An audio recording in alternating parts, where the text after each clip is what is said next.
시청자 여러분 안녕하십니까? VOA 모닝뉴스입니다. 트럼프 행정부가 성과 없는 정상회담으로 시간을 낭비하며 초기 대북 정책의 효과를 잃어가고 있다고 전 국무부 고위관리가 지적했습니다. 비핵화를 위한 단계적 로드맵을 만들어야 한다면서 그러나 북한이 약속을 어길 경우에 대비한 조치도 필요하다고 강조했습니다. 김칸희 기자가 첫 소식 전해드립니다. 수전 손튼 전 국무부 동아태차관보대행은 VOA와 인터뷰에서 스웨덴 미북 실무 협상에 대해 북한 측 새 협상 대표와 가진 초기 협상이었던 만큼 팽팽한 대립 끝에 결렬된 것은 놀랍지 않다고 말했습니다. 또 추가 협상을 통해 단계적 진전을 위한 로드맵을 마련하는 게 현실적 우선순위라고 밝혔습니다. Well, I think we need to have denuclearization continue to be the ultimate objective and then figure out how to have a staged process to make our way toward that goal, which is going to be a long time in the future. And I think these kind of 90 days, denuclearize North Korea fantasies should be set aside, and we should put in place a practical roadmap for trying to make step-by-step progress. 북한이 해야 할 초기 조치로 영변 핵시설과 우라늄 농축시설 폐기를 꼽았고 이를 위한 유인책으로 일부 제재 완화를 고려할 수 있지만 구체적 방법에선 신중을 기할 것을 주문했습니다. The problem is, if once you lift the sanctions and then if the North Koreans don't follow through on their end of the bargain, how do you reimpose them? We've imposed snapback sanctions, for example, and we've figured out other mechanisms.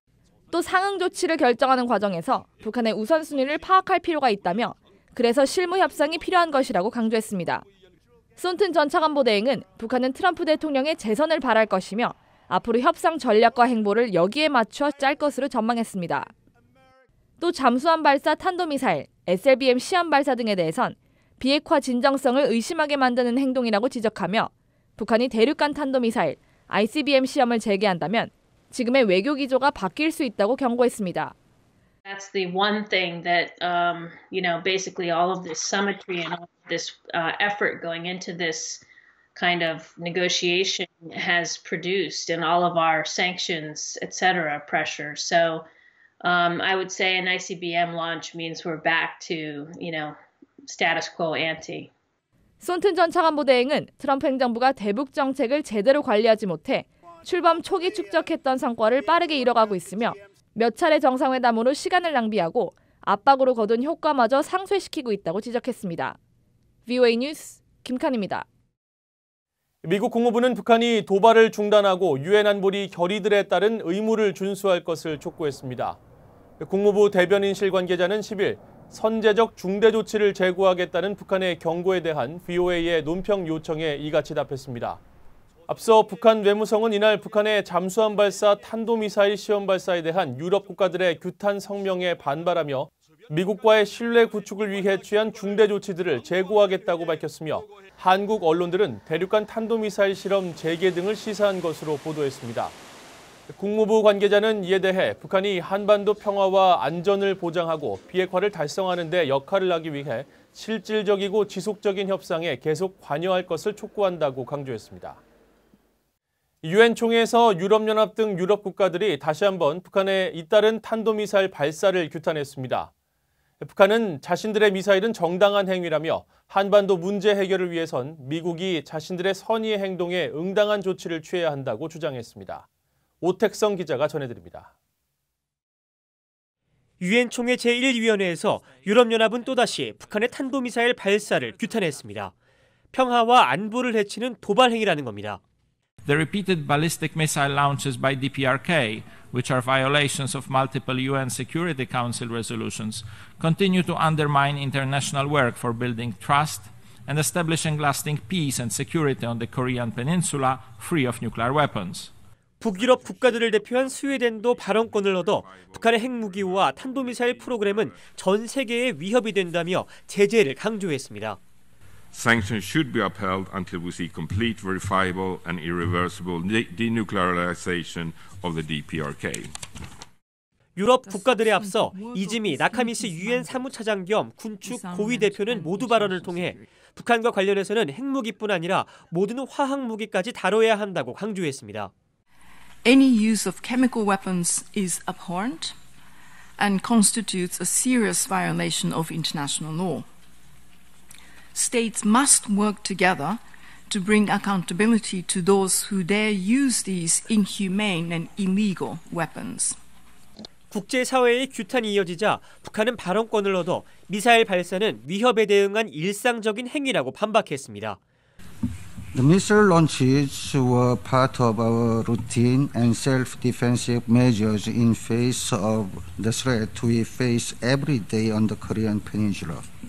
그러면서 한반도의 안정을 위해서는 북한을 비난할 것이 아니라 미국의 행동 변화를 촉구해야 한다면서 북한 측의 핵실험과 대륙간 탄도미사일 발사 유예, 미군 유해 송환 등에 따른 미국의 상응 조치를 요구했습니다. 미국은 북한에 대한 언급을 하지 않았습니다.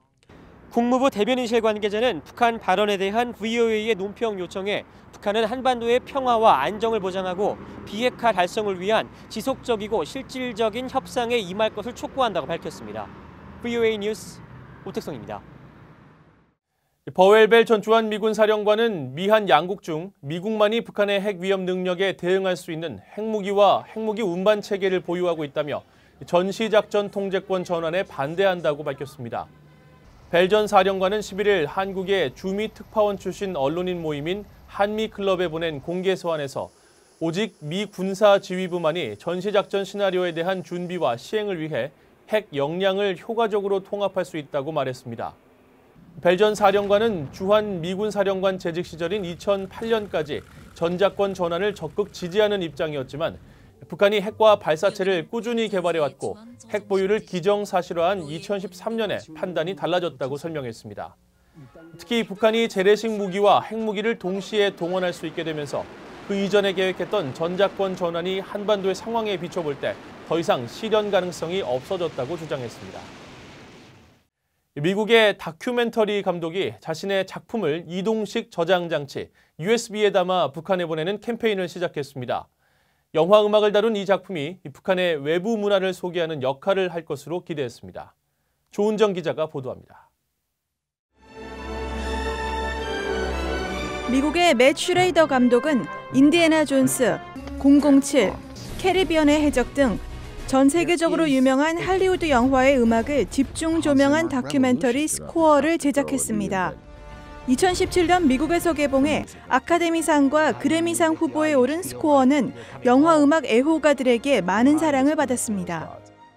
슈레이더 감독은 이 다큐멘터리 스코어를 이동식 저장 장치 USB에 담아 북한에 보내는 캠페인을 본격적으로 시작했습니다.